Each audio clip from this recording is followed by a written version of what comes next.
that I'll take him down. God bless you to my brothers and sisters here today as well. If you will, go with me to Luke chapter 18. Luke chapter 18. I'm going to read verses 1 through 8. I'm going to read from the New Living Translation. So if you don't have that, it will be on the screen. So Luke chapter 18, verses 1 through 8. New Living Translation says the following. One day, Jesus told his disciples a story to show that they should always pray and never give up.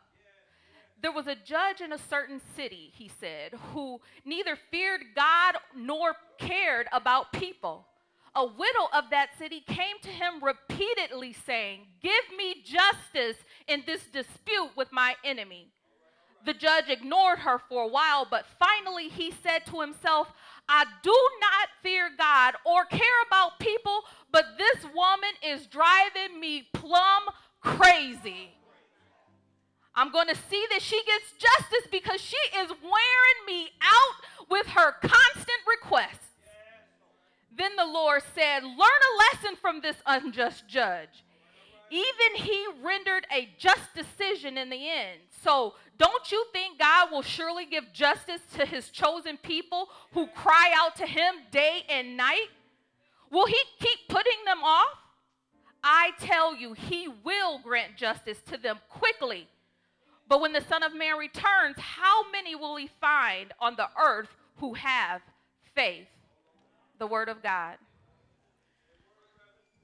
This morning, this afternoon, my brothers and sisters, I want to share with you from the thought, persevering in prayer. Persevering in prayer. Now, I looked up the word persevering just to make sure I had a full understanding of the word, and Merriam-Webster helped me a great deal in this definition. It says that persevering is to continue doing something even though it's difficult. And then I went a little further and it listed some synonyms that also mean the same thing as the word perseverance that may hit one of you in the spot that you're sitting. It also says that it means to carry on, to continue, to go on, to keep going, to struggle on. It hammer away, to be determined, to see or follow through, to keep at it, to press on. Don't take no for an answer. To be tenacious, to stand firm, to hold on, to go the distance, to stay the course, to stop at nothing, to leave no stone unturned. So my question for you as I read off the list of words that persevering also means is, when you think about each of those words, do any of these words describe your prayer life?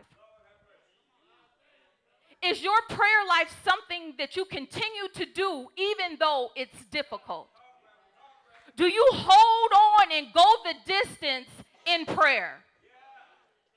When it comes to prayer, do you stop at nothing? When it comes to prayer, are you tenacious?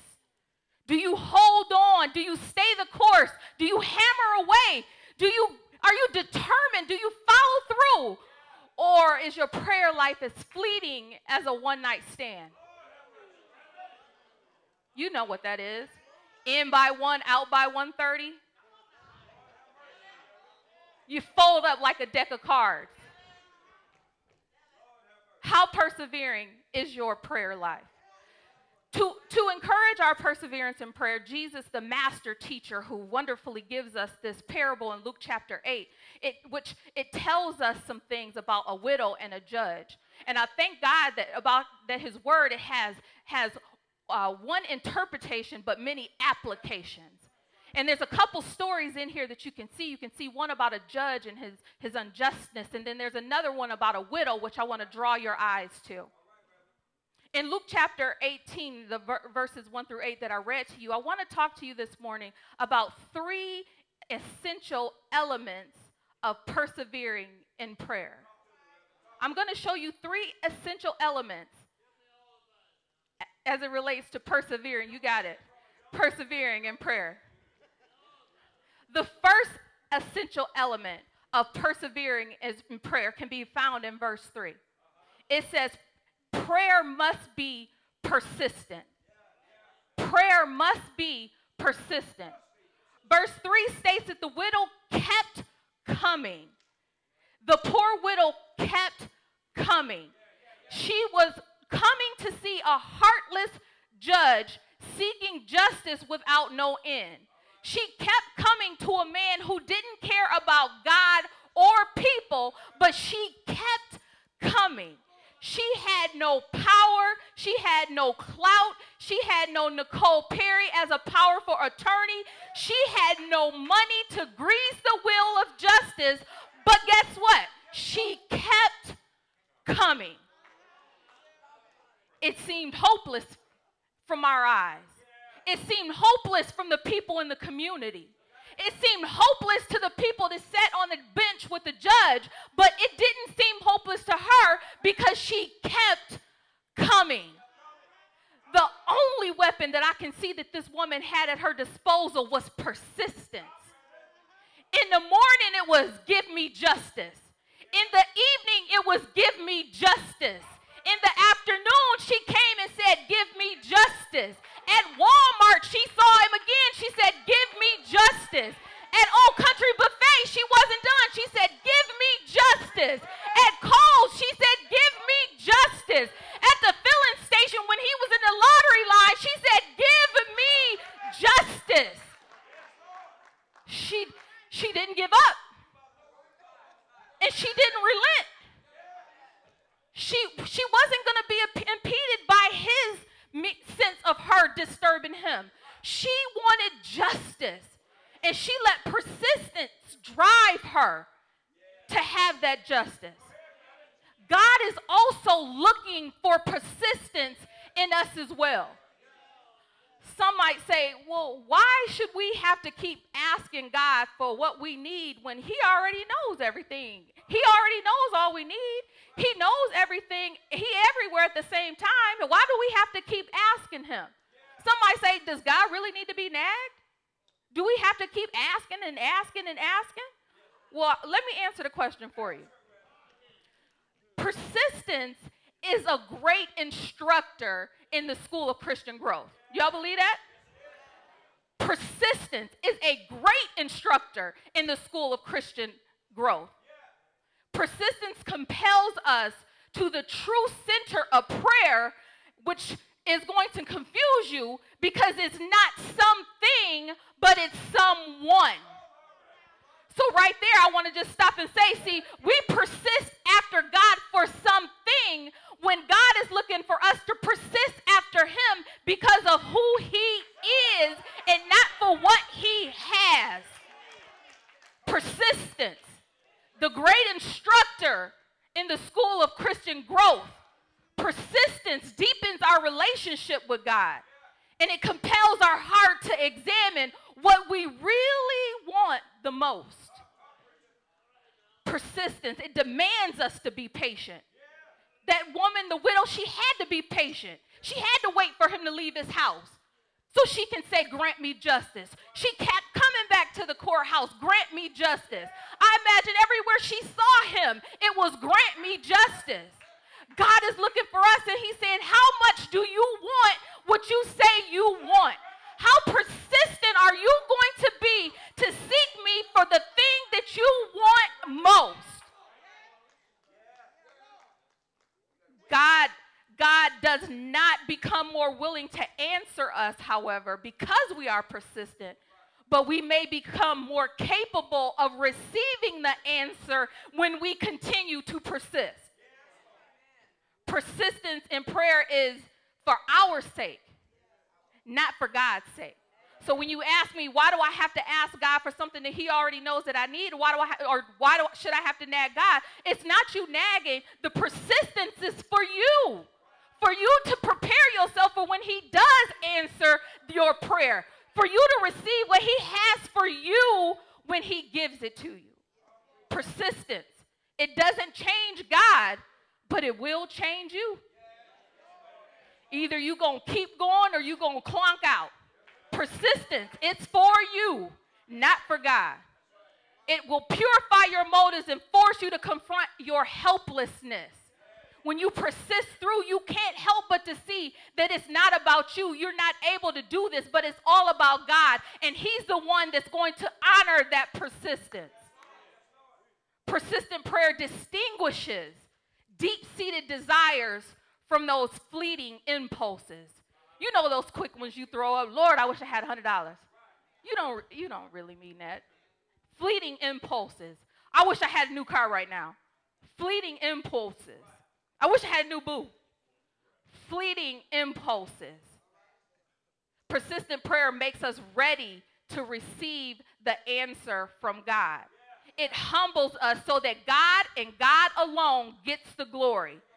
Persistent prayer will put you before God and keep you there until he answers. So I ask, what are you praying for right now? A loved one with a sickness? A family member's salvation? Victory over a stubborn habit? Wisdom to make a big decision? You want a husband or you want a wife? You want a deeper walk with God? You want your children to be well. You want money to pay your bills. You want relief from disappointment. What are you asking and praying for right now? Is it physical healing? Is it courage to keep going? What is it that you're praying for right now? When you think about what you're praying for, think about how persistent you are in that prayer. And keep in mind that God is greatly glorified when we do not give up in prayer. If all of your prayers have not been answered yet, whether it's the 7th time or the 70th time, if you've been praying for this 2 months or if you've been praying for the last 30 years, I encourage you, my brothers and sisters, to keep going. Hang on. Hammer on. Don't stop. Don't give up. Persist on. Persistent prayer will help you in that overwhelming thing that you are seeking God for. Not only will he help you get through, but he will prepare you for when that prayer is answered. Persist on. Keep going. Keep moving. Not only should prayer be persistent, but prayer should also be precise. Now, see, that's going to throw y'all off right there because I know how I've heard some Christian prayers. Prayer should also be precise. You can find that in verse 3. Verse 3, it says that the widow kept coming with this plea: grant me justice against my enemies. Grant me justice against my enemies. That's a precise prayer. See, what the lady knew exactly what she wanted. And what she didn't say is, Judge, I just need a hookup. I just need to bless me. Bless me any way you can right now. She was precise. She said that I want justice against my enemies. How many of your prayers are precise? How many of you just throw up that, let your will be done? She knew exactly what she wanted, and she knew exactly how to get it. She just didn't go to him and say, just any way you bless me, I'll be satisfied. She had a definite request. She was precise in what she wanted the judge to do. Grant me justice. We must also be precise in our prayers. We must be specific in our asking, of course, asking according to the will of God and asking for what would please God. So what happens with our prayers, see, we ask God for something, but we don't ask for it to honor him. We want it to be specific to us. And God says in Philippians 4, verse 6, he said, be careful for nothing, but in everything by prayer and supplication with thanksgiving, let your request be made unto God. He said, let your request. What is your request? What is your request? Don't throw that general prayer up there. General prayers got their place. Don't get me wrong. But God said, let your request. I need a mortgage for my new house. I need transportation so that I can continue to come to church and glorify you. I need another job so that I can glory the kingdom of God by paying my tithes and offering. I need, what is your specific